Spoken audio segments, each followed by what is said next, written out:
Welcome back, Troglodytes, to your daily dose of guitar information, the Trogly's Guitar Show. An update to the Trade Tuesday series this week. Last time, I left you off with $738 cash, the Nicky 6 bass, the Dan Electro 66T, and the Mike Mushock Baritone PRS SE. This week I get to tell you, unfortunately it's just a bunch of selling stuff. So the Mike Mushock ended up selling, netting me $324.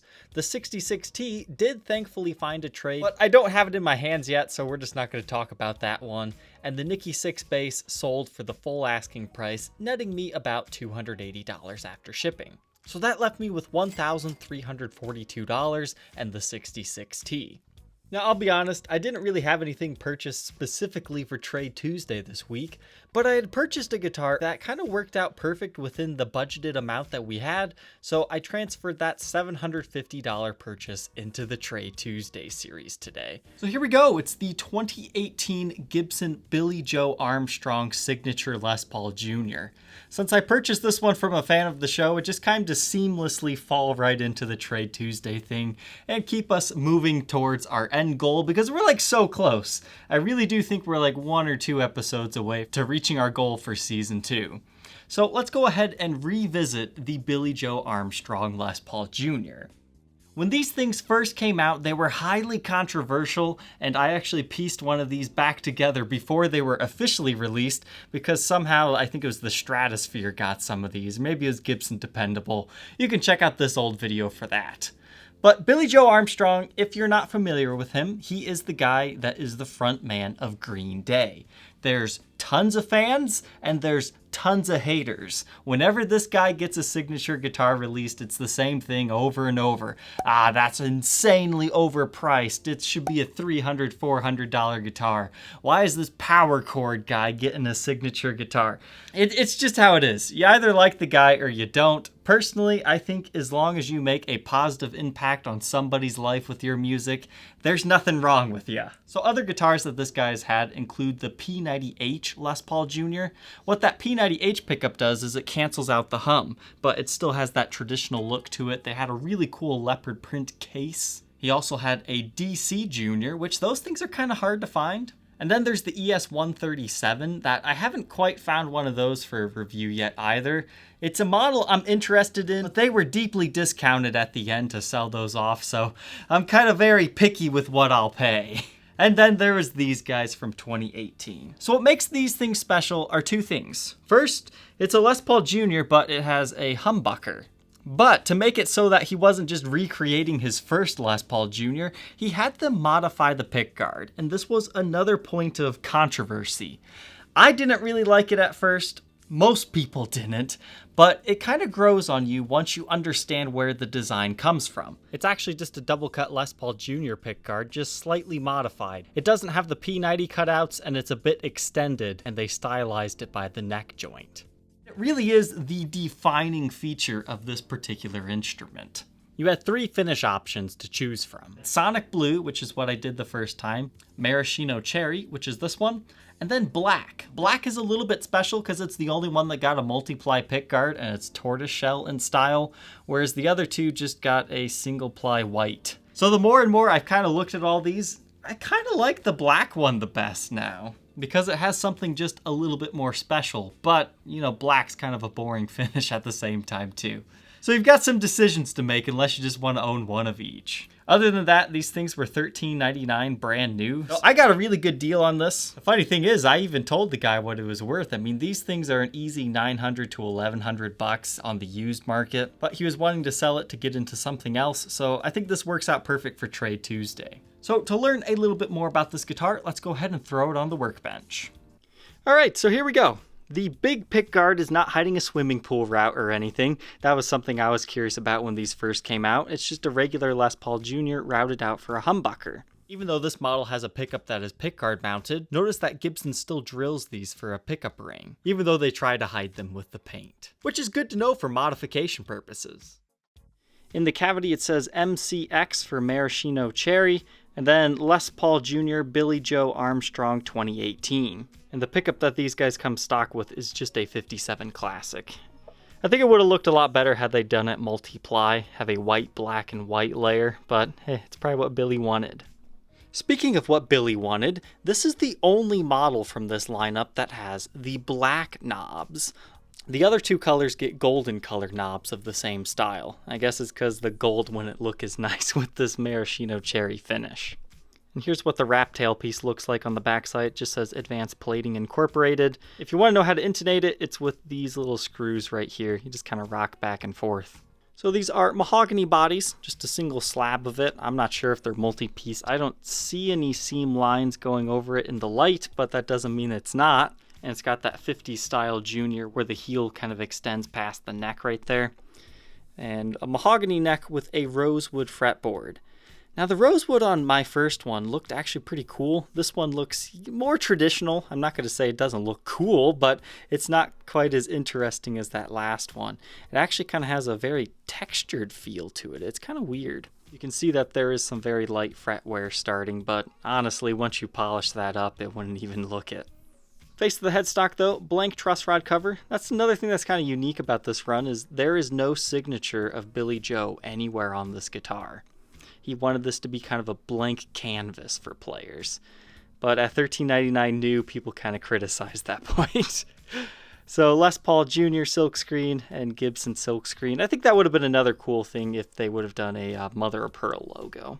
You get a 1.69 inch nut width, which increases to 2.06 at the 12th. First fret neck depth, 0.85, and it increases to 0.9 by the 12th. Scale length is your traditional 24 3/4 inch. Moving on to the back here, not too much to talk about. The side output jack has a metal jack cover. You have the large style Gibson strap buttons, and it's just a Les Paul Jr. wiring cavity. I mean, it's very tiny.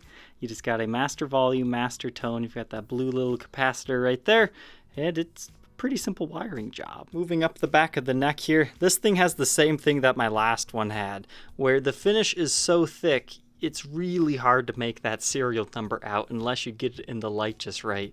Looks like maybe 180011114. You've got your Made in USA stamp there, as well as the white button Kluson Deluxe tuners. This example weighs 7 pounds, 2.3 ounces. Let's go ahead and hear how it sounds.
So what are my final thoughts on the Billie Joe Armstrong Les Paul Jr. from 2018? Reviewing it for the second time.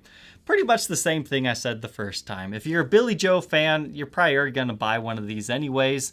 Otherwise, yeah, probably just pick yourself up a regular Les Paul Jr. You need a humbucker in the bridge, just modify it. Because most times you can find them cheaper than these, but there is a little bit of a collector's appeal to these. Most Billie Joe Armstrong models usually end up selling for more than they did new.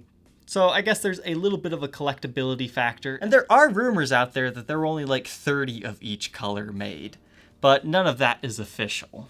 So if you're interested in trading me something for this guitar, you can do so at tradetrogly@gmail.com. At this point, this is the only guitar I have available for trade, but I'll go ahead and review the condition of this one briefly here. Honestly, there's not a lot of wear to this one that we need to go over. It's in really clean shape, just minimal scratching here and there, some fingerprints from handling, but this is pretty much just bought, stored in the case. But you do have some light picking scratches here and there. The protective film from the pickguard has been removed, so it's not like minty brand new fresh. You've got some smudging on it right there. I can probably clean that off. But I didn't see any like major nicks, dings, or gouges out of this thing. You can see your serial number right there. So if you want a clean Maraschino Cherry example in your collection, I mean, I don't think there'd be anything that anybody would really think was wrong with this guitar. Makes my job a lot easier, but it also makes this segment, kind of hard because I don't even know what to say during these. It's not exciting just to, move a guitar around and not say anything. Blacklight tie. Nothing too much going on here. You kind of got a cool black lighting zebra pickup right here. That's the other thing, is this is a really crisp white color, and that definitely shows even more so in person. That's kind of cool. But other than that, not much to really talk about here. Unless we see some like crazy sticker on the back or something. But that does not appear to be the case. So everything is looking good on this model. I'm not seeing anything crazy. Cool. This instrument still retains its original Gibson case. It's the brown exterior with the red interior. All latches are present and functioning, as is the handle, so you're good to go there. And yeah, Maraschino Cherry on red. Not the most attractive combination, but it does the job. Double neck rest, good heel support. Inside of here sleeps most of the original case candy. I'm keeping the multi-tool. Sorry, I like to have those things around. So that includes things like the original silica packet, owner's manual, the baby photo, inspected by checklist, and you've got your warranty information, and the Gibson strap. I don't personally like these things. And just in case you think I'm lying, yeah, it was definitely sent by a fan. Thanks again for the purchase, and thanks for the great videos. So if you think you might be interested in being the next owner of this Gibson Les Paul Billie Joe Armstrong Les Paul Jr., you can contact me at tradetrogly@gmail.com, and you can check the availability in the link in the description. Thank you, Troglodytes, for tuning in. Don't forget to like, comment, and subscribe, and we will see you tomorrow on the next episode. Take care.